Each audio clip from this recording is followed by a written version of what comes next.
First of all, I want to wish you all a Merry Christmas since I am recording on the day of and will be posting this later on today at the time of recording. So this is just a quick little video I wanted to do. I do kind of want to flesh out and make a longer video on it later on, but I really wanted to talk about the power of music, especially in games. Whenever people ask me what I like to listen to, I usually tell them video game soundtracks, and I usually get a lot of weird stares because I live in the South, and if you don't listen to country or rap, then your music tastes are pretty much garbage, or classic rock.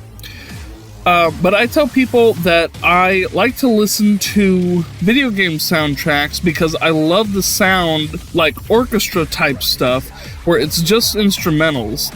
And even the songs with vocals behind it are almost always really, really good. And to me, the people that go into making these video game soundtracks put their entire heart and soul into these songs. Not that other artists don't, but I kind of feel it more with these video game soundtracks because they're not just bringing you a song, they're bringing you a scene from a game.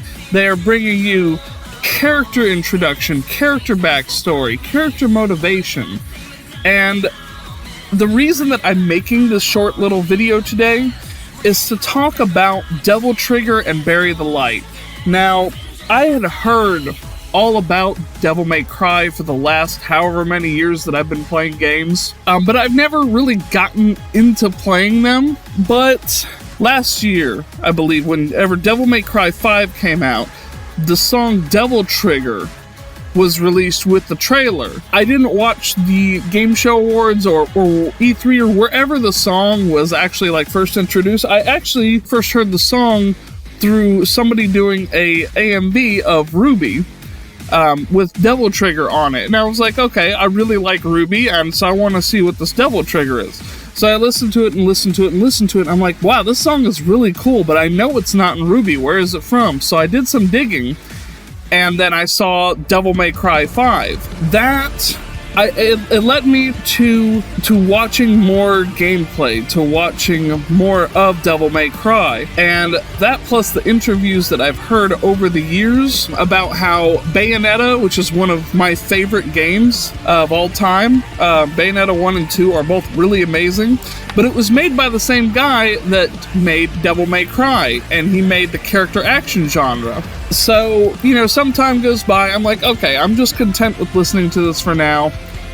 And then I heard Bury the Light, and how amazing that was, and how well it fit with Virgil's character from what I knew up to that point. And that was when I decided I'm going to play Devil May Cry. So basically, the TLDR of this, I wanted to talk about how music is so good and so influential that it can cause people to consume the entire media around those things just because the music is good and you want to be even more a part of it. I was probably going to play Devil May Cry at some point, the series as a whole, but listening to these tracks made me want to play it even more because the songs are so good. Devil Trigger is so hype, it gets your blood pumping, it gets your body moving, it fills you full of energy, like you can do anything. And then Bury the Light is the somber rock song that kind of makes you feel, and again, I haven't played all the games yet, I'm actually up to playing Devil May Cry 3 as we speak, but from what I know of Virgil, it makes you feel his somberness that he has felt his whole life from being, if I remember correctly, the son that wasn't saved.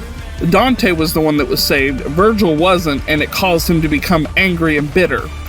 And Bury the Light is a good representation of that. Again, just to reiterate the point, I wanted to talk about how some songs are so amazing that they can cause you to want to be a part of what it's all about. I do want to talk further in depth on another video. And with that one, I want to talk some more about Kingdom Hearts music and why I've been listening to it for the last 2 decades. But for now, this is about Devil May Cry. And it is also one thing, if you can keep in mind that some games were made in the specific time period that they were, you can overlook those flaws, because I did not have fun playing Devil May Cry 1 or 2. I'll be honest with that right now. I actually did have a little bit of fun playing 1, but it was so, like, bare bones that without the nostalgia factor, it's hard for me to enjoy it currently. Devil May Cry 2, I have a lot to say about that, and almost none of it is good. But that's for another time. I'm on Devil May Cry 3, and it's the most hype I've been about the series, and the gameplay can only get better from here. This has been your friendly neighborhood PSA from your dead man. Try not to die out there, and have a happy holiday. As much as I'd love to hear that story, I think it's about time we ended this.